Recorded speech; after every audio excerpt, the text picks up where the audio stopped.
Praise Lord. దేవుని నామానికి మహిమ కలుగును గాక. ఈరోజు బైబిల్ స్టడీకి ప్రియులారా, విశ్వాసులారా, మిమ్మల్ని అందరినీ ప్రేమపూర్వకంగా ఆహ్వానిస్తున్నాను.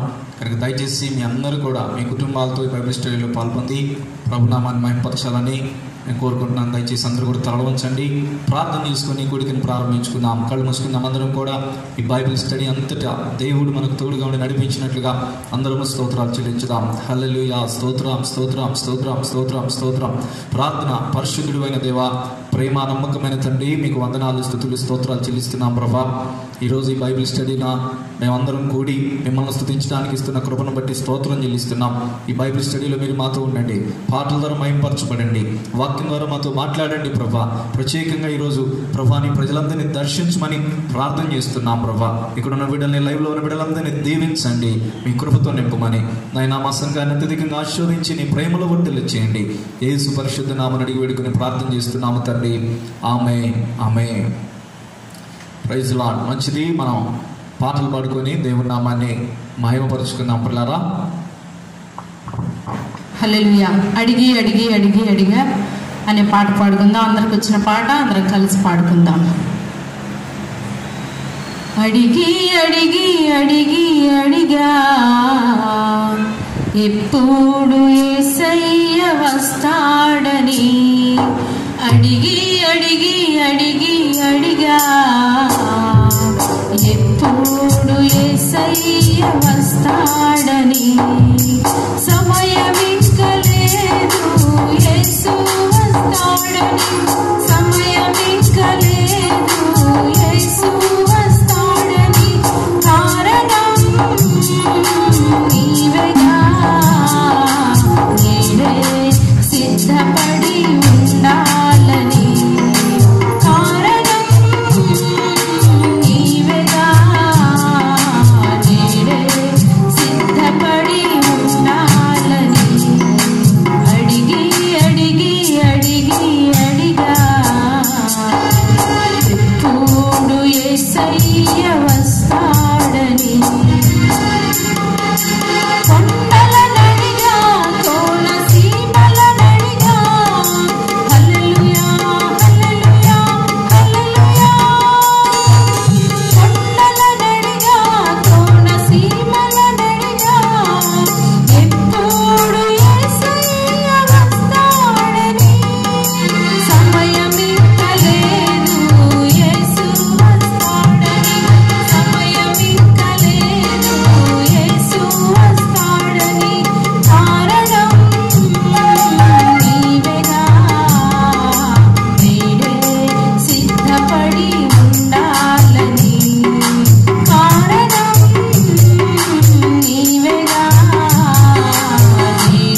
తలలు వంచండి, ప్రార్థన చేసుకొని కళ్ళు మూసుకొని ప్రార్థన చేసుకుందాం.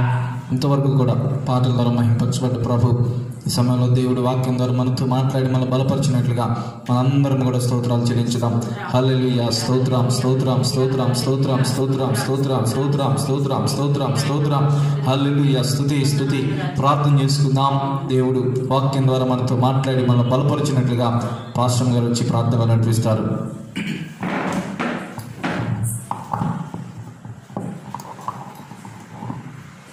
స్తోత్రం స్తోత్రం స్తోత్రం నాయన. స్తుతులకు కారణభూతుడు అయిన సజీవం కలిగిన యేసయ్య, మహిమ కలిగిన దేవా, మీ పాదములకు స్తుతులు స్తోత్రాలు చెల్లిస్తున్నాను ప్రభు. అల్పులమైన మమ్మలను ప్రేమించి మా జీవితంలో అయ్యా మరి ఒక నూతన దినాన్ని అనుగ్రహించి మరలా తిరిగి మీ సన్నిధిలో ఈ విధంగా కలుసుకొని అయ్యా బైబిల్ స్టడీలో చేరి మీ నామాన్ని మహిమపరిచే కృపనిచ్చినందుకై మీకు స్తోత్రాలు. ఎంతో మందికి లేని ధన్యతను ప్రభు అల్పులమైన మాకు అనుగ్రహిస్తున్నందుకై మీకు వందనాలు చెల్లిస్తున్నాను ప్రభు. యేసయ్యా మీకు స్తోత్రాలు ప్రభువా. మరి ప్రతి వారం నేను ఈ విధంగా బైబిల్ స్టడీని ప్రభువా మరి కొనసాగిస్తూ ఉంటుండగా నాయన మీకు స్తోత్రాలు. ఈ రోజున కూడా మీ సన్నిధిలో చేరి అయ్యా మీ నామాన్ని మహిమపరుస్తూ ఉంటుండగా ఆత్మ స్వరూపిగా మా మధ్యలో మీరుండి మహిమ పొందుకుంటున్నందుకు వందనాలు యేసయ్యా. పాటల ద్వారా మహిమ పొందుకున్నందుకై మీకు స్తోత్రాలు. మీద ఆశల వాక్యం చెప్పన వింటుండగా అయ్యా ప్రతి బిడ్డతో మీరు మాట్లాడండి ప్రభు. అనేకమైన విషయాలు మాకు బోధించి నేర్పిస్తున్నందుకు వందనాలు ప్రభు. అయ్యా ఇంకా అనేకమైన మర్మాలను ప్రభు మీరు బయలుపరచమని వేడుకుంటున్నాం. మీరు అనంతల ఆత్మశక్తితో అభిషేకించండి దేవానికి స్తోత్రాలు. ఎంతమంది బిడ్డలైతే నాయన చూస్తున్నారు అయ్యా లైవ్లో పాల్గొందారు ప్రభు, వారందరినీ వారి కుటుంబాలను మీరు దీవించండి. అదే రీతిగా నాయన మా సంఘ బిడ్డలందరినీ కూడా మీరు దీవించండి. వారి కుటుంబాలు వారి బిడ్డలందరినీ మీరు ఆశీర్వదించండి. ఎక్కడున్నప్పటికీ మీ సన్నిధి వారికి తోడుగా ఉంచండి దేవా.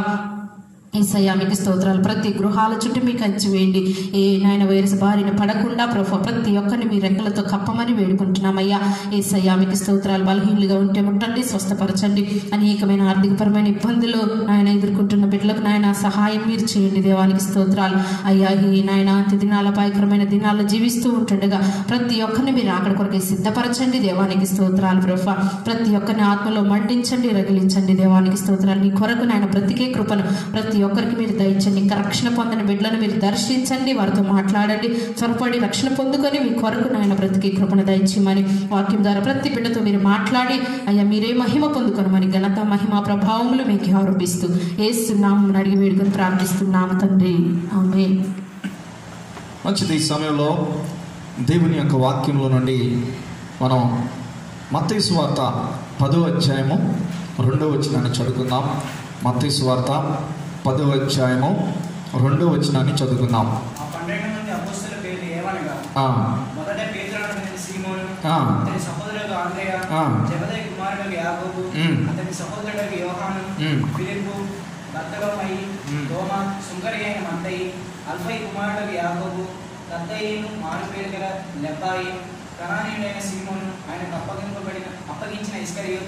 పిల్లరా, చదవబడిన వాక్య భాగంలో యేసుక్రీస్తు సెలెక్ట్ చేసుకున్న 12 మంది అపోస్తలులను మనం చూస్తామండి.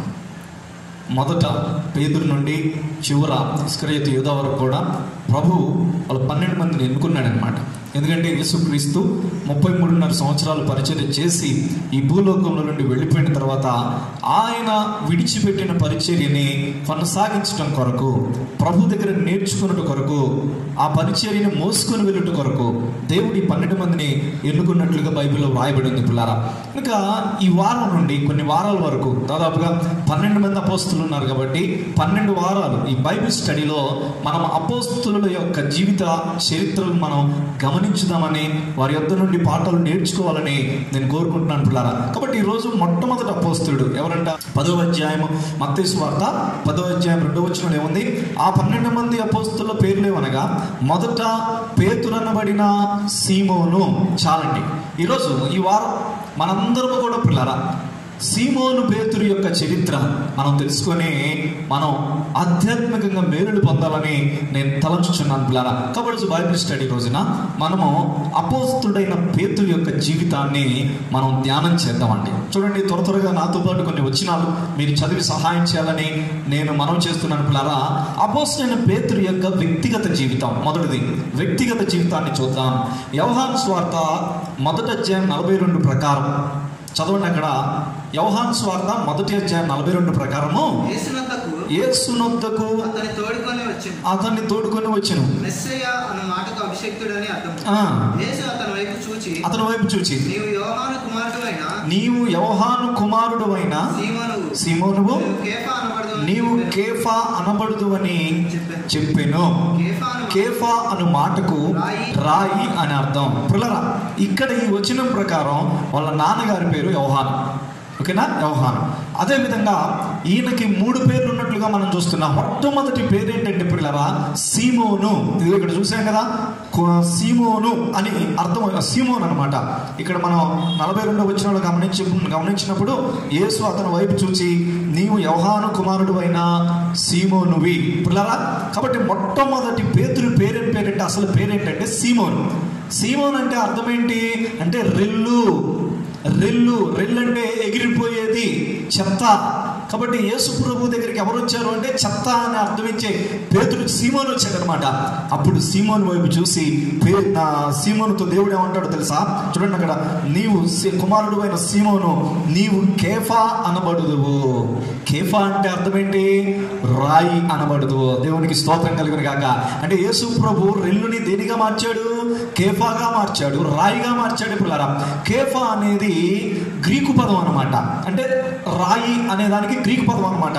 అయితే పేతురు అనేది కూడా దీని అర్థమే వచ్చింది, కాకపోతే అది హెబ్రీ పదం. పేతురు అనేది హెబ్రీ పదం, దాని అర్థం కూడా బండ, రాయి అని అర్థం. పిల్లారా, ఇది పేతురుకున్న ఈ యొక్క ఆ తండ్రి కానీ ఈ యొక్క పేర్లు కానీ ఇలాగ గమనించవచ్చు దేవుని బిడ్డలారా. ఇంకొక వచనం చూద్దాం, చూడండి. మత్తయి సువార్త 4వ అధ్యాయము 18 ప్రకారం. మత్తయి సువార్త 4వ అధ్యాయం 18 చదవండి ఒకసారి. యేసు గలిలయ సముద్ర తీరమున నడిచిచుండగా పేతురు అనబడిన సీమోను అతని సహోదరుడైన ఆంద్రేయ ఇద్దరు సహోదరులు సముద్రంలో వల వేయుట చూచెను. ఇక్కడ మనం గమనించినప్పుడు పేతురు గురించి ఇంకొక విషయం తెలుస్తుంది. ఏంటంటే పేతురు వాళ్ళ ఊరు గలిలయ ప్రాంతం అనేది మనకు అర్థమవుతుంది. గలిలయ సముద్రం ప్రక్కనున్న ఆ ఒడ్డునున్న గ్రామం అనమాట గలిలయ సముద్రం. వారు ఇక్కడ జాలరులుగా ఉన్నారు, చేపలు పట్టేవారుగా వారి వృత్తి కొనసాగిస్తున్నట్లుగా మనం చూడొచ్చు. పిల్లారా, ఇంకొక ప్రాముఖ్యమైన విషయం ఏంటంటే వారి సహోదరుడు ఆంద్రి అనమాట. ఆంద్రి మనకు తెలుసు, ఆంద్రియా సహోదరుడు అంటే తమ్ముడు అనమాట. ఇది మనం ఈయన వ్యక్తిగత జీవితాన్ని మనం చూడొచ్చు దేవుని బిడ్డలారా. అయితే విశేషం ఏంటంటే పేతురు మ్యారేజ్ చేసుకున్న తర్వాత ఒకసారి మత్తయి సువార్త 8వ అధ్యాయము 5వ వచనం 14వ వచనం చదవండి. ఆయన కపెర్నహూములో ప్రవేశించినప్పుడు, అంటే ఎవరో యేసుక్రీస్తు కపెర్నహూములో ప్రవేశించాడు. సరే, 14వ వచనం చదవండి. తర్వాత యేసు పేతురింటిలో ప్రవేశించాడు. అంటే కపెర్నహూములో ఎవరిల్లు ఉంది? పేతురిల్లు ఉంది. అయితే పండితులు చెప్పేది ఏంటంటే ఆయన వివాహం చేసుకున్న తర్వాత ఆయన అత్తగారి ఊరైన కపెర్నహూములోకి ఆయన షిఫ్ట్ అయినట్లుగా, వాళ్ళ అత్తగారింటికి ఆయన మార్చబడినట్లుగా, వెళ్ళిపోయినట్లుగా మనం చూడొచ్చు దేవుని బిడ్డలారా. ఇది పేతురు యొక్క వ్యక్తిగత జీవితానికి సంబంధించిన విషయం పిల్లరా. ఇకపోతే పేతురు యేసు ప్రభు దగ్గరికి ఎలా వచ్చాడు అది కొంచెం చూద్దాం. చూడండి, గబగబా చెప్తే చదవండి. యోహాను సువార్త 1వ అధ్యాయము 40 నుండి 42 వచనాల వరకు ఇందాక మనం చదువుకున్నాం. చదవండి. యోహాను మాట విని ఆయనను వెంబడించిన ఇద్దరిలో ఒకడు సీమోను పేతురు యొక్క సహోదరుడైన ఆంద్రేయ. ఇతడు మొదట తన సహోదరుడైన సీమోనును చూచి మేము మెస్సయ్యాను కనుగొంటుమని చెప్పి యేసునొద్దకు అతన్ని తోడు. చాలండి పిల్లరా, ఈ పేతురు యేసుక్రీస్తుని ఎలా కనుగొన్నాడు అనే దానికి ఇక్కడ రాయబడి ఉంది. ఫస్ట్ బాప్తిస్మం ఇచ్చు యోహాను యొక్క శిష్యుడు ఆంద్రి అనమాట. అంటే వీళ్ళ తమ్ముడు అనమాట. వీళ్ళ తమ్ముడు ఏం చేశాడంటే, శిష్యుడు ఆయన యోహాను దగ్గర శిష్యుడికం చేస్తూ ఉన్నప్పుడు ఒకరోజు యేసు ప్రభు బాప్తిస్మం తీసుకోవడానికి అక్కడ వచ్చినప్పుడు అప్పుడు యోహాను అంటాడు, ఇదిగో లోక పాపములను మోసుకొని పోవచ్చున్న గొర్రెపిల్ల అనగానే అప్పుడు ఆయన పలకరిస్తాడు. పలకరించి ఆయన వెంబడించడం ప్రారంభించాడు. అంటే ఆంద్రేయ మొట్టమొదట పేతురు కంటే మొట్టమొదట యేసు ప్రభుని వెంబడించాడు. ఆ తర్వాత మరుసటి రోజు వెళ్ళిపోయి, అన్నా నేను మెస్సయ్య చూశానన్నా, ఎందుకంటే యూదులందరూ కూడా మెస్సయ్య కోసం ఎదురు చూస్తున్నారు కదా, ఇప్పుడు వెళ్ళిపోయి అన్నా మెస్సయ్యను చూసాం, రాను కూడా చూద్దానని చెప్తే అప్పుడు పేతురు యేసు ప్రభు దగ్గరికి ఆంద్రే ద్వారా వచ్చి పలకరించాడండి. అంతే, బాగున్నారయ్యా అది ఇదని చెప్పేసి పలకరించి మళ్ళీ వెళ్ళిపోయాడండి. అప్పుడు పూర్తిగా వెంబడించలా. అయితే ఇంకా 2వ స్టెప్ చూద్దాం. 2వ స్టెప్ ఏంటంటే మత్తయి సువార్త 4వ అధ్యాయము 18వ వచనం ప్రకారము, మత్తయి సువార్త 4వ అధ్యాయం 18వ వచనం ప్రకారము త్వరగా.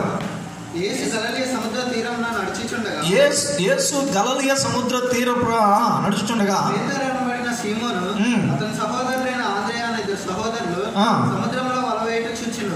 వారు జాలరు, ఆయన నా వెంబడి రండి, చాలు నా వెంబడి రండి. పిల్లరా, ఇందాకేమో యేసు ప్రభు పరిచయం చేసుకున్నాడు అంతే. ఇప్పుడు యేసు ప్రభు ఏం చేశాడంటే, వాళ్ళు వలలు వేస్తూ ఉన్నప్పుడు ఒక రోజు గలిలయ సముద్రం దగ్గరికి వెళ్ళిపోయి పేతురు ఆంద్రెయను చూసి, బాబు నా వెంబడి రండి, నేను మిమ్మల్ని మనుషులు పట్టు జాలరిగా చేస్తానని చెప్తే, అప్పుడు సరేనని చెప్పేసి వాళ్ళ నాన్న దగ్గర ధోనిలు అవన్నీ వదిలిపెట్టేసి, కింద ఇంకొక ఇద్దరు ఉన్నారు యోహాను యాకోబులు, వాళ్ళు కూడా వదిలిపెట్టేసి యేసు ప్రభుని వెంబడించారు. వెంబడిస్తే ఏం జరిగిందో తెలుసా? ఆ రోజు యేసు ప్రభు దగ్గర ఉండి ఆయన చూశారనమాట. చూసినప్పుడు ఆయన పరిచర్య, ఆయన దగ్గర ఏమీ లేవు అనుకుని పేతురు తను అనుకున్న విధంగా యేసుక్రీస్తు లేకపోవటం చూసి, అప్పుడు రాత్రికి రాత్రి పొద్దున్నే తెల్లవారుజామున యేసు ప్రభువుకి చెప్పకుండా పేతురు తప్పించుకొని మరలా ఇంటికి వచ్చినట్లుగా మనం చరిత్రకారులు చెబుతారు. అదేవిధంగా వాక్యంలో కూడా మనం చూడొచ్చు పిల్లరా. అయితే యేసు ప్రభు వదిలిపెట్టలేదు, పేతురును వదిలిపెట్టలేదు. ఏం చేశాడు? లూకా సువార్త 5వ అధ్యాయం 1వ వచనం చదవండి. లూకా సువార్త 5వ అధ్యాయం 1వ వచనంలో జన సమూహము దేవుని వాక్యం వినుచు ఆయన మీద పడుచుండగా సరస్సు తీరంలో నిలిచి. ఇక్కడ మనం గమనించినప్పుడు పిల్లరా, యేసుక్రీస్తు గలిలయ సముద్రంకి వస్తాడు. వచ్చి ఆయన వాక్యం చెప్తూ ఉన్నప్పుడు అనేక మంది ఆయన మీద పడుతూ ఉన్నప్పుడు, అప్పుడు ఒకరి ధోని ఎక్కుతాడంట. ఎవరి ధోని? అది పేతురుది ధోని ఎక్కుతారు. చదవాల్సిన అవసరం లేదు, మనందరికి తెలుసు పిల్లరా. సీమోను పేతురు ధోని ఎక్కుతాడు. అయితే అసలు విషయం ఏంటో తెలుసా? సీమోను పేతురు యేసు ప్రభువుకి చెప్పా పెట్టకుండా ఆయన యేసు ప్రభువుని వదిలిపెట్టేసి వచ్చి చేపలు పట్టుకుందామని చూస్తే, ఆ రాత్రి అంతా కష్టపడ్డా ఒక్క చేప కూడా పడలేదంట. దేవునికి స్తోత్రం కలిగిన గాక. యేసు ప్రభు ఒక వ్యక్తిని వెంబడిస్తూ ఉన్నప్పుడు, ఒక వ్యక్తిని పట్టుకోవాలని చూసినప్పుడు, ఆ వ్యక్తి యేసు ప్రభు నుండి దూరం అయిపోతే ఏమీ కూడా దేవుని బిడ్డలారా ఆయన పొందుకోలేడని చెప్పేసి ప్రభు పేట మనం చేస్తున్నాం. ఇప్పుడు ఏం జరిగింది? యేసు ప్రభు అక్కడికి వచ్చేసి వాక్యం చెప్పిన తర్వాత పేతురుతో అంటాడనమాట, పేతురు నువ్వు ఇప్పుడు వల వేయంటే, అప్పుడు వల వేస్తే అద్భుతమైన చేపలు పడ్డాయి. అప్పుడు పేతురు ఏమంటాడో చూడండి. లూకా సువార్త 5వ అధ్యాయం 8వ వచనం చదవండి.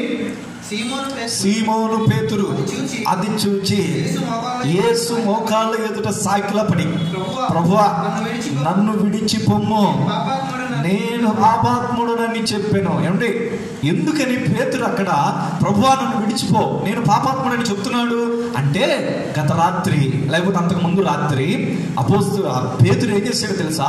యేసు ప్రభు దగ్గరికి వెళ్ళి ఆయన ఉంటున్న ప్రాంతం చూసి ఆయనతో ఒక రాత్రి గడిపిన తర్వాత ఆయనకు అర్థమైంది ఏంటంటే, ఈ యేసు ప్రభు ద్వారా మనకి ఏమి గడవదు, ఈయన మెస్సయ్య కాదు, ఏం కాదు, ఈయన వల్ల ఏం కాదని చెప్పేసి ఆయన వదిలిపెట్టేసి తెల్లవారుజాము చెప్ప పెట్టకుండా వచ్చేసి మరుసటి రోజు చేపలు పట్టుకుంటా ఉన్నాడు. ఒక్కటి కూడా పడలా.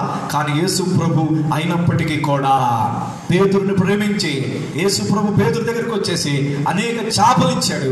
ఆ చేపలు ఇవన్నీ యేసు ప్రభు ప్రేమను చూసిన తర్వాత అప్పుడు పేతురుకి అర్థమైంది, ఈయన మామూలు మనిషి కాదురా బాబు, ఈయన మహాత్ముడిని తెలుసుకొని అంటున్నాడు, అయ్యా నేను పాపాత్ముడయ్యా, నువ్వు మహాత్ముడు అయ్యా, నన్ను విడిచిపెట్టు ప్రభు అంటున్నాడు పిల్లరా.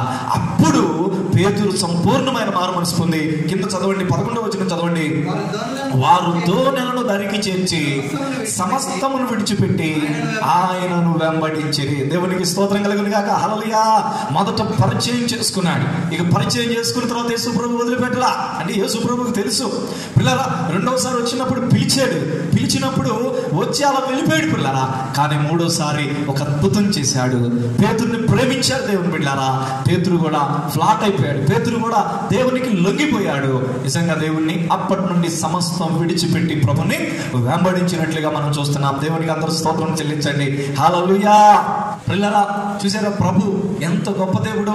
మనం ఆయన పలకరిస్తే చాలు, మనం ఆయన ప్రేమించకపోయినా ఆయన మనల్ని ప్రేమించే తత్వం కలిగిన యేసు, ఆయన ప్రేమ కలిగిన దేవుడు అండి. కాబట్టి దేవుడు విడిచిపెట్టకుండా పేతురుని పట్టుకొచ్చాడు కాబట్టి, పేతురుని ప్రేమించాడు కాబట్టి ఈనాడు పేతురు అంత గొప్ప అపోస్తుడిగా పేరు పొందాడు పిల్లరా. సరే, ఇప్పుడు పేతురు యొక్క పరిచర్య జీవితాన్ని చూద్దాం. ఇప్పటి వరకు ఏం చూసాం? వ్యక్తిగత జీవితంలో మనం కొన్ని చూసాం. అంటే ఆయన తండ్రి ఎవరు, ఆయనకున్న పేర్లు ఏమిటి, అదేవిధంగా ఆయన ఎలా రక్షణ పొందాడు, ఆయన వృత్తి ఏంటి, తదితరాలు చూసారు. ఇప్పుడు పరిచర్య జీవితాన్ని చూద్దాం. నెంబర్ 2 పరిచర్య జీవితాన్ని చూద్దాం. చూడండి, పరిచర్య విషయానికి వస్తే యేసు రక్షణ పొందిన తర్వాత అంటే యేసు ప్రభుతో చక్కగా నడిచాడు పిల్లరా. ఆయన పరిచర్య జీవితంలో మనం గమనించినప్పుడు యేసుక్రీస్తు యొక్క ప్రథమ అపోస్తలుడిగా పేరెన్నిక కలిగిన వ్యక్తి ఆయన. చదవండి మత్తయి సువార్త 16:18 చదవండి. మరియు నీవు పేతురు, ఈ బండ మీద నా సంఘమును కట్టుదువు. చాలు పిల్లరా, యేసుక్రీస్తును వెంబడించిన వారు అనేక మంది ఉన్నప్పటికీ కూడా యేసుక్రీస్తు అక్కడ చూడండి పేతురుని పట్టుకొని ఎందుకంటున్నాడు అంటే, పేతురుకి యేసుక్రీస్తు అంత ప్రాధాన్యత ఇచ్చాడు. ఆయన పరిచయ జీవితంలో మనం ఇవన్నీ చూడొచ్చు పిల్లరా. ప్రథమ ప్రాధాన్యత, ప్రథమ అపోస్తులుగా పేరెన్నిక కలిగిన వాడు అపోస్తులైన పేతురు దేవుని బిడ్డలారా. అదేవిధంగా ఆది అపోస్తుల సంఘములో ఒక గొప్ప మూలరాయిగా పేతురు నిలిచాడు. అపోస్తుల కార్యం 1:15 2:14 చదవండి. ఆ కాలంలో ఇంచుమించు 120 మంది సహోదరులు కూడి ఉండగా పేతురు వారి మధ్య నిలిచాడు. ఏమంటే పేతురు లేవడానికి కారణం ఏంటి అంటే, ఆది అపోస్తుల సంఘములో పేతురు మూలరాయిగా నిలిచాడు పిల్లరా. 2:14 కూడా చదవండి. అయితే పేతురు ఆ 11 కూడా లేచి నిలిచి, చూడండి 11 మంది అపోస్తులతో పాటు పేతురు లేచి పేతురు మాట్లాడుతున్నాడు పిల్లరా. అంటే పేతురుకున్న ప్రాముఖ్యత మనం అక్కడ గమనించవచ్చు. అపోస్తులైన పేతురు స్థానిక అంటే ఆ ఆది అపోస్తుల సంఘములో ఆయన మూలరాయిగా నిలబడ్డ వ్యక్తి పేతురు పిల్లరా. అదేవిధంగా అన్యజనులకు మొట్టమొదటిగా స్వార్థ ప్రకటించిన వ్యక్తి అపోస్తులైన పేతురు పిల్లరా. అని అంతకుముందు యేసుక్రీస్తు యొక్క పరిచయం అంటే యూదులకు మాత్రమే అనుకున్నారు. కానీ అపోస్తులైన పేతురుకి దేవుడు ఒక దర్శనం ఇచ్చాడు. ఉప్పేలో ఉండగా ప్రార్థన చేస్తున్నప్పుడు దేవుడు దర్శనమిస్తాడు, ఒక దుప్పటి కింద పట్టడం. ఇదంతా ఆ యొక్క అన్యజనులకు సువార్త ప్రకటించాలని ప్రభు చెప్పిన మాట. ఆ తర్వాత కొన్నేలి ఇంటి దగ్గర నుండి కొంతమంది రావడం, ఈయన వెళ్ళి సువార్త ప్రకటించడం, అన్యజనులకి మొట్టమొదటి సువార్త ప్రకటించబడడం జరిగింది. అంతకుముందు ఎవరు కూడా అన్యజనుల దగ్గరికి వెళ్ళడానికి ఇష్టపడలేదు పిల్లారా. కాబట్టి అన్యజనులకు మొట్టమొదటి సువార్త ప్రకటించిన వ్యక్తి అపోస్తులైన పేతురుగా. పేతురులో ఇంకా కొన్ని పరిచయ జీవితంలో చూసినప్పుడు కొన్ని సంఘాలను కట్టినట్లుగా, అదే రీతిగా 3 సంఘాలకి కాపరిగా ఉన్నట్లుగా మనం చూస్తున్నాం. మనందరికీ తెలుసు అపోస్తుల కార్యం 12 కూడా యెరూషలేము సంఘానికి కాపరిగా అపోస్తులుడు పేతురు కనపడతాడు. అపోస్తుల కార్యం 5:15 చదవండి. అందుచేత పేతురు వచ్చుచుండగా జనులు రోగులను వీధుల్లోకి తెచ్చాడు. ఏ వీధుల్లోకి తెచ్చాడు? అక్కడ పేతురు గురించి ఎందుకు చెప్పబడుతుందంటే, అక్కడ యెరూషలేము సంఘం అయింది, పెద్ద సంఘం అయిపోయింది అనమాట. ఆ పెద్ద సంఘానికి కాపరి ఎవరంటే పేతురు గారే. అదేవిధంగా అననీయ సఫీరులు తప్పు చేసినప్పుడు ఎవరు వాళ్ళని గద్దించారు? పేతురు గారే. ఎందుకని? ఆ సంఘానికి కాపరి ఎవరు? పేతురు గారు. అంటే మొట్టమొదట సంఘాలకు ఎవరన్నా కాపరిగా ఉన్నారంటే అది మొట్టమొదటి కాపరి పేతురే దేవుని బిడ్డలారా. ఆఫ్ కోర్స్ యేసు ప్రభు ప్రధాన కాపరి, ఆయనకు తిరుగులేదు పిల్లరా. మనందరికీ కూడా అపోస్తుడైన పేతురు గారే మొట్టమొదటి సంఘ కాపరిగా ఉన్నారు. దేవుడికి స్తోత్రం. ఆ తదుపరి పేతురు గారు కొరింథీ సంఘానికి వెళ్ళాడు. ఎందుకంటే యేసుక్రీస్తు తమ్ముడైన యాకోబు గారు రక్షణ పొంది వచ్చిన తర్వాత వారిని గౌరవించి, చూసారా ఎంత మంచి మనసు.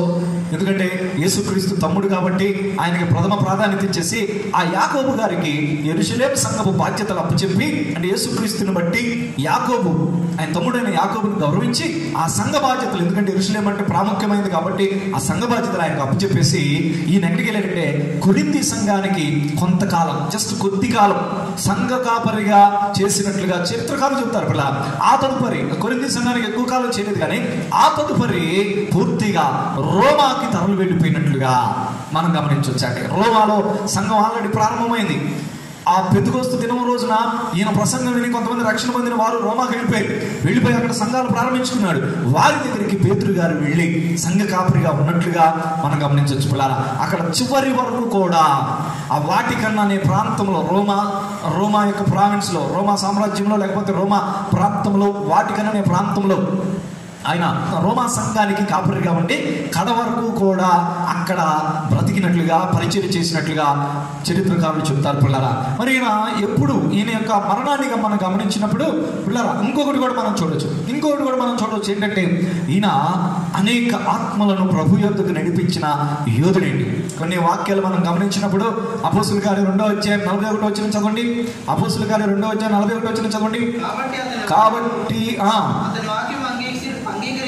అంగీకరించిన వారు పొందిరి 3,000 మంది. స్టార్టింగ్ రక్షణ ఎవరి ద్వారా వచ్చిందో తెలుసా? అపోస్తులైన పేతురు ద్వారా. పేతురు ఇక్కడ ఇంకొక మాట కూడా చెప్పుకోవాలి ఏంటంటే మంచి ప్రసంగికుడు అండి. ఒక్క ప్రసంగంతోనే 3000 మంది అలా దేవుడి దగ్గరికి వచ్చేసారు పిల్లలు. 3000 మంది రక్షణ పొందారు. మంచి ప్రసంగికుడు ప్రభు దగ్గరికి అనేక మందిని తన ప్రసంగాల ద్వారా నడిపించాడు పిల్లల. ఇంకొక వాక్యం కూడా చదవండి, అపోస్తుల కార్యం 4వ వచనం చదవండి. వాక్యము వినిన వారిలో అనేకులు నమ్మిరి, వారిలో పురుషుల సంఖ్య ఇంచుమించు 5000 మంది. ఇందాక ఒక ప్రసంగంలో 3000 మంది, ఇప్పుడు ఒక ప్రసంగంలో 5000 మంది ఓన్లీ పురుషులే. అంటే ఇంకా స్త్రీలు ఎంతమంది ఉన్నారు మనకు రాయబడలేదు పిల్లరా. అంటే ఆయన మంచి ప్రసంగాలతో మంచి వక్తగా ఉండి అనేక మందిని ప్రభు దగ్గరికి నడిపించినట్లుగా మనం చూస్తున్నారు పిల్లరా. ఇది ఆయన పరిచర్య యొక్క జీవితంగా మనం గమనించవచ్చు పిల్లరా. అయితే పిల్లరా, ఈయన యొక్క మరణాన్ని మనం గమనించినప్పుడు యోహాను సువార్త 21వ అధ్యాయం 18 ప్రకారం, ఆగండి చదవాల్సిన అవసరం లేదు అది. యోహాను సువార్త 21వ అధ్యాయం 18 ప్రకారం యేసుక్రీస్తు చెప్తాడనమాట, నువ్వు ముసలివాడు అయినప్పుడు వేరే వాళ్ళని తీసుకెళ్తారని చెప్పేసి. కాబట్టి ఆ ప్రవచనం ప్రకారంగా AD 68లో 68లో నేను ఇందాకనే చెప్పాను, అపోస్తలుడైన పేతురు ఆయన రోమాలో సంఘ కాపరిగా ఉన్నప్పుడు ఆ ప్రాంతంలో అక్కడున్న ఆ నీరో చక్రవర్తి కాలంలో పేతురుని తలకిందులుగా సిలువ వేసినట్లుగా, అయితే సిలువ వేసి చంపాలని చూసినప్పుడు పేతురు అంటాడంట, అయ్యా నేను యేసుక్రీస్తు అంత గొప్పవాడిని కాదయ్యా, కాబట్టి నన్ను మా యేసుక్రీస్తు లాగా కాకుండా నాకు దయచేసి తలకిందులుగా సిలువ వేయమన్నప్పుడు ఆయన తలకిందులుగా సిలువ వేసి చంపినట్లుగా చరిత్రకారులు చెప్తారనమాట. ఈయన సమాధిని అప్పుడు ఏం చేస్తారంటే వాటికన్ అనే ప్రాంతంలో ఆయన సమాధిని, అంటే ఆ రోమాలో రోమాలో ఆయన సమాధి పెడతారనమాట. అయితే AD 325లో కాన్స్టంటైన్ అనే చక్రవర్తి వచ్చినప్పుడు ఆయన ఆ యొక్క వాటికన్లోకి ఈయన సమాధిని, ఈయన యొక్క శిథిలాలను తీసుకెళ్ళి ఈయన యొక్క దేవుని బిడ్డలారా ఏమంటారు అస్థికాలను తీసుకెళ్ళి ఆ వాటికన్ సిటీలో పెట్టేసి ఆయన సమాధి కట్టినట్లుగా, ఆయన సమాధి మీద ఒక మందిరాన్ని నిర్మించినట్లుగా మనం చరిత్ర చెప్తుంది పిల్లరా. అదే రీతిగా ప్రస్తుతం ఇప్పుడు పోపు, వాటికన్ పోపుగా ఉన్న వ్యక్తి ఉన్న ఈ యొక్క మందిరం 16వ శతాబ్దంలో కట్టారు. అది ఈ యొక్క పేతురు గారి సమాధి అక్కడే ఉన్నట్లుగా మనం గమనించవచ్చు పిల్లారా. ఎందుకంటే వాళ్ళు నమ్మేది ఏంటంటే ఫస్ట్ పోప్ ఎవరంటే పేతురు గారే అని చెప్తారనమాట. ఈ యొక్క రోమన్ క్యాథలిక్స్ ఫస్ట్ పోప్ ఎవరంటే పేతురు గారే చెప్తారు పిల్లారా. కాబట్టి అట్టి రీతిగా ఆ విధంగా మనం ఈయన యొక్క జీవితాన్ని మనం చూడొచ్చు పిల్లారా. అయితే చివరిగా కొన్ని పాఠాలు నేను మీకు చెప్పాలని నేను ఇష్టపడను, కొన్ని సత్యాలు మీకు నేను అపోస్తలుడైన పేతురు యొక్క జీవితంలో నుండి కొన్ని మర్మాలను మీకు తెలియజేయాలని ఇష్టపడుతున్నాను పిల్లరా. ఇంతవరకు ఆయన జీవితాన్ని చూసాం, ఇప్పుడు ఆయన జీవితంలో నుండి మర్మాలను మనం గ్రహించి ప్రభు యొక్క దీవెనలు పొందుకోవాలని నేను ఇష్టపడుతున్నాను. మొట్టమొదటిగా చూడండి, పేతురు యొక్క మనస్తత్వం ఎటువంటిదంటే చంచలమైన మనస్తత్వం కలిగిన వ్యక్తి అండి. పేతురు యొక్క మనస్తత్వం చంచలమైన మనస్తత్వం కలిగిన వ్యక్తి. చంచలమైన మనస్తత్వం అంటే ఏంటి అంటే నిలకడ ఉండేది కాదనమాట పిల్లరా. ఇది ఒక నెగిటివ్ పేతురు యొక్క జీవితంలో అనమాట. అయితే దానికి కారణం ఏంటంటే దూకుడుతనం పిల్లరా, దుడుకుతనం అనమాట. అంటే తొందరపాటు పిల్లరా. ఏ వ్యక్తి జీవితంలోనైతే తొందరపాటుతనం ఉంటుందో, అంటే గబాగబా తను వెంటనే విన్నదాన్ని వెంటనే నిర్ణయాలు తీసుకునే తత్వం ఉంటుందో ఆ వ్యక్తికి నిలకడైన తనం ఉండదని గుర్తుపెట్టుకోండి. చంచలమైన తత్వం కలిగి ఉంటారు ఆ వ్యక్తులు. అందుకనే ప్రతి విషయంలో కూడా మనం ఎలా ఉండాలో తెలుసా, మనము తొందరపడకూడదు అని బైబిల్ మనకు బోధిస్తుంది. ఒకసారి చూడండి, సామెతల గ్రంథం 19వ అధ్యాయం 2వ వచనం చదవండి. సామెతల గ్రంథం 19వ అధ్యాయం 2వ వచనం చదవండి. సామెతల గ్రంథం 19వ అధ్యాయం 2వ వచనం చదవండి. తెలివి లేకుండా మంచిది కాదు, అదిగో తొందరపడి నడుచువాడు దారి తప్పిపోను. పిల్లరా, జ్ఞాని అయిన సొలొమోను ఏం చెప్తున్నాడు ఇక్కడ అంటే తొందరపడి నడుచుట మంచిది, నడుచువాడు దారి తప్పిపోతాడు. పేతురు కూడా తొందరపడి నడిచేవాడు అనమాట. పేతురు కూడా తొందరపడి ప్రవర్తించేవాడు దేవుని బిడ్డలారా. అందుకనే కొన్ని సందర్భాల్లో దారి తప్పిపోయినట్లుగా మనం దేవుని యొక్క వాక్యంలో మనం గమనించవచ్చు. కొన్ని వాక్యాలు చదవండి, ఎక్కడ మనం తొందరపాటు అంటే ఎలా కనపరిచారో చూడండి. మత్తయి సువార్త 14వ అధ్యాయం 28వ వచనం చదవండి. మత్తయి సువార్త 14వ అధ్యాయం 28వ వచనంలో పేతురు ప్రభువా నీవైతే నీళ్ళ మీద నడిచి నేను నీ యొక్కకు వస్తాను ప్రభా అంటే, యేసు ప్రభు ఆ యొక్క చీకటిలో ఉన్నప్పుడు ప్రభువా నీవే అయితే నేనే వస్తాను ప్రభా, నేను కూడా నీళ్ళ మీద నడుస్తాను ప్రభా అని అన్నప్పుడు రా అంటాడు ప్రభు. వెంటనే నడవబోయాడు, మునిగిపోయాడు. అది తొందరపాటు కలిగిన వ్యక్తి అనమాట. మత్తయి సువార్త 16:22 యేసు ప్రభు ఒక మాట చెప్తే అప్పుడు ఏమంటాడు తెలుసా? యేసు ప్రభునే గద్దిస్తాడు. తొందరపాటుతనం. దేవుని పిల్లరా, ఇది పేతురు జీవితంలో నెగిటివ్ అండి, ఒక నెగిటివ్ తత్వం. అందుకనే ఆయన జీవితంలో ఇది పరిశుద్ధాత్మ పొందుకున్నంత వరకు కూడా అది అంతే ఉంది పిల్లరా. కానీ పరిశుద్ధాత్మను పొందుకున్న తర్వాత పేతురు జీవితంలో ఉన్న నెగిటివ్ తత్వం పోయిందండి. అప్పుడు నిశ్చలమైన వ్యక్తిగా, నెమ్మదస్తుడిగా ఆయన బ్రతికినట్లుగా మనం చూడొచ్చు పిల్లరా. కొన్నిసార్లు అపోస్తుల కార్యంలో ఆయన రెచ్చగొట్టారు, అయినా కానీ ప్రశాంతంగా ఆయన సమాధానాలు చెప్పినట్లుగా మనం చూస్తున్నాం పిల్లరా. కాబట్టి మన లైఫ్లో కూడా గుర్తుపెట్టుకోండి, దుడుకుతనం అనేది పనికి రాకూడదు, తొందరపాటుతనం అనేది పనికి రాకూడదు. దేవుడు చెప్పిన దాకా మనం ఆ పని చేయకూడదు. ఏ పనైనా సరే, కుటుంబ జీవితం కావచ్చు, పరిచయ జీవితం కావచ్చు, వ్యక్తిగత జీవితం కావచ్చు, దేవుని పిల్లరా అది ప్రార్థనతోనే మనం ప్రారంభించాలి, నెమ్మదిగా ప్రారంభించాలి. అలాగ మనం ఉన్నప్పుడు మనం దీవించబడతాం, మన జీవితంలో ముందుకు సాగిపోతాం. పేతురు యొక్క జీవితంలో మనం నేర్చుకోగలిగిన రెండవ సత్యం ఏంటంటే పిల్లరా, పేతురు ఏదైనా సత్యాన్ని గ్రహించిన మత్తయి సువార్త 26:75 చదవండి. కనుక కోడి కూయక మునుపు నీవు నన్ను ఎరుగనని ముమ్మారు చెప్పేదవని యేసు అతనితో అనిన మాట జ్ఞాపకం తెచ్చుకొని వెలుపలకి పోయి సంతాపపడి ఏడ్చెను. ఎంత మంచి మనసు చూసారా. పేతురు దుడుకు పేతురేమో కావచ్చు కానీ పిల్లరా, కానీ తర్వాత నుండి మార్పు వచ్చేసింది పేతురులో.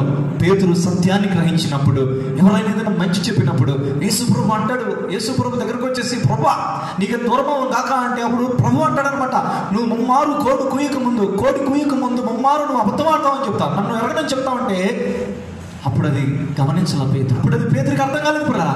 కానీ నిజంగానే జరిగినప్పుడు అప్పుడు వెంటనే బయటకు వచ్చేసి గబాగబా ఏడుస్తాడంటండి, కన్నీరు పెట్టుకున్నట్లుగా దేవుని వాక్యం ఉంది. దేవుని బిడ్డ చూడండి, భేషజాలకు వెళ్లకుండా మన లైఫ్లో కూడా దేవుడు ఏదన్నా బయలుపరిచినప్పుడు, సత్యాన్ని దేవుడు ప్రకటించినప్పుడు మంచి మనసు ఏంటో తెలుసా?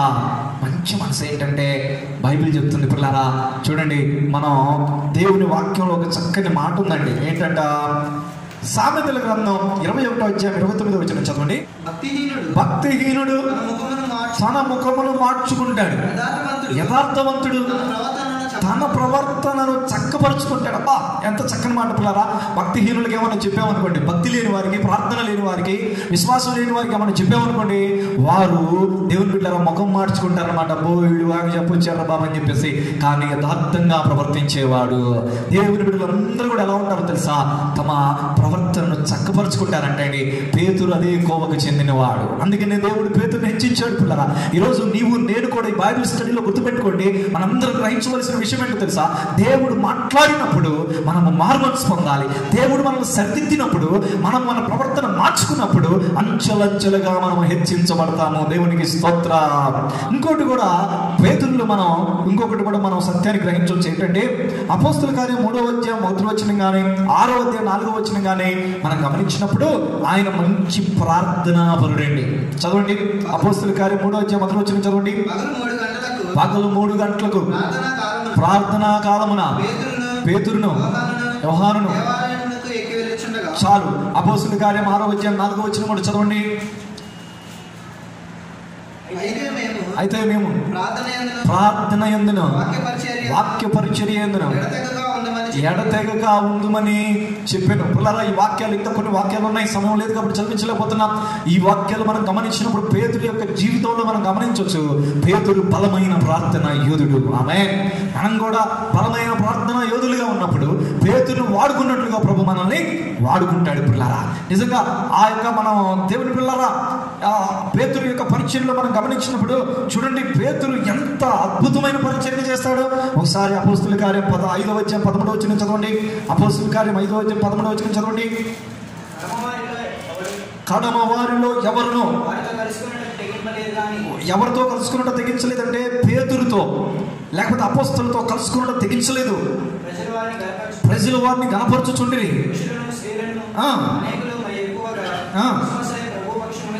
చేర్చబడి 15 వచనాలు బాగా వినండి.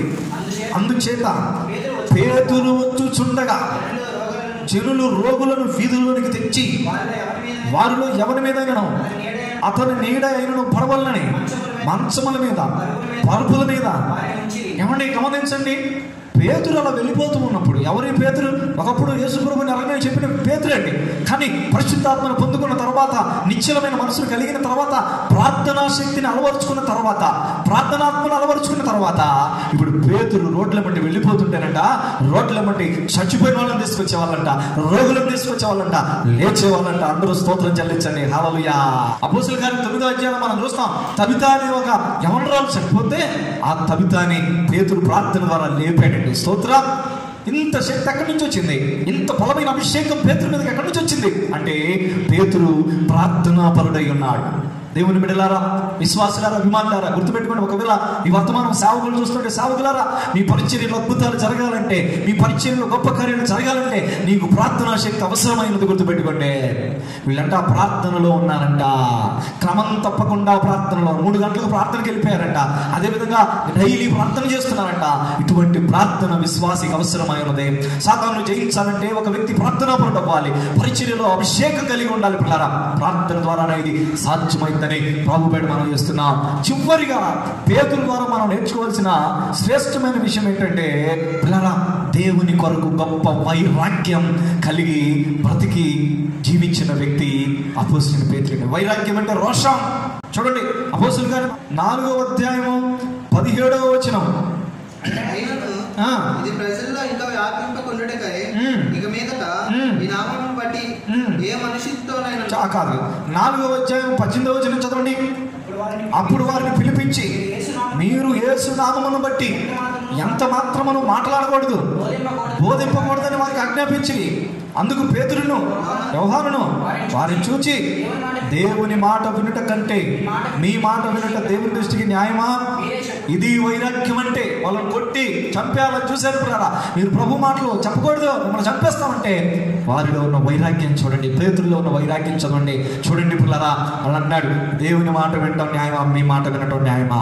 పిల్లరా, ఇది పేతురులో ఉన్న వైరాగ్యం. ఈరోజు దేవుడు మన నుండి కూడా ఆశిస్తున్నాడు ఇటువంటి వైరాగ్యం. బ్రతికితే ఇలాగ బ్రతకాలి దేవుని వెళ్ళారా. పేతురులో ఒకటే నెగిటివ్ చూస్తున్నాం, కానీ మిగతా పేతురు జీవితం అంతా కూడా దేవుని కోసం వైరాగ్యంతో బ్రతికిన వ్యక్తి. చివరికి పండితులు చెప్తున్నారు, ఆయన చనిపోయేటప్పుడు అంట, తలకిందులుగా సిలువేసేటప్పుడు పిల్లరా, ఆయన కొట్టారంట, ఆయన బహుగా హింసించారంట. ఆ హింసించిన వారికి సువార్త చెప్పాడంట. నువ్వు యేసు ప్రభువును వదిలిపెడతావన్నారంట. పేతురు అన్నాడంట, యేసయ్య నాకు ఎంతో చేశాడు, యేసయ్య కోసం నేను మరణిస్తానని చెప్పాడంట. దేవునికి స్తోత్రం కలిగిన గాక. పిల్లరా, ఇది అపోస్తలుడైన పేతురు యొక్క జీవితం. చూసారా ఎంత చక్కని జీవితమో. ఇప్పుడు మనం ఉన్న పరిస్థితుల్లో ఈ లైఫ్ హిస్టరీ మనల్ని బలపరచును గాక. పిల్లరా, సంఘాలు లేవు పిల్లరా. ఏదో ఆన్లైన్లో మనం వాక్యం చెప్పుకుంటాం మాత్రమే ఉంది. ఎవరు ఆత్మీయ స్థితి ఎలా ఉందో ఎవరికి తెలియదు పిల్లరా. కానీ ఇటువంటి పరిస్థితుల్లో ఒక్కటి నేను మనవి చేస్తున్నాను, దేవుని పిల్లరా, నీలోనున్న మంట ఆరిపోకూడదు, పరిశుద్ధాత్మ శక్తి ఆరిపోకూడదు. ఆత్మను ఆర్పకండి, దినదినము ప్రభు కోసం బ్రతకండి. పేతురు యొక్క జీవితాన్ని రోజు మేము ముందుకు పెడుతున్నాను పిల్లరా. పేతురు యొక్క జీవితాన్ని మరలా ధ్యానం చేయండి.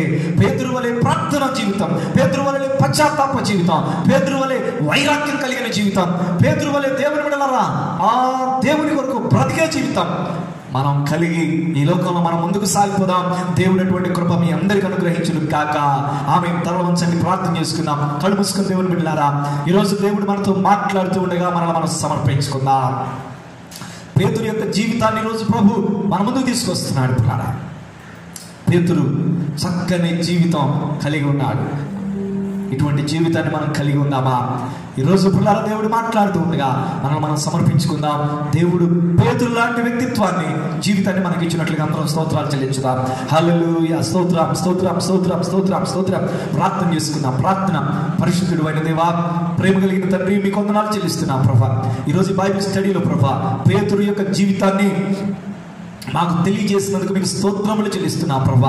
ఆయన పేతురు వల్ల మేము కూడా ఆ చక్కని ఆత్మీయ సత్యాలను ప్రభా కలిగి ఉండి మా లైఫ్లో మేము ముందుకు సాగిపోయి కృప మాకు దయచేయండి.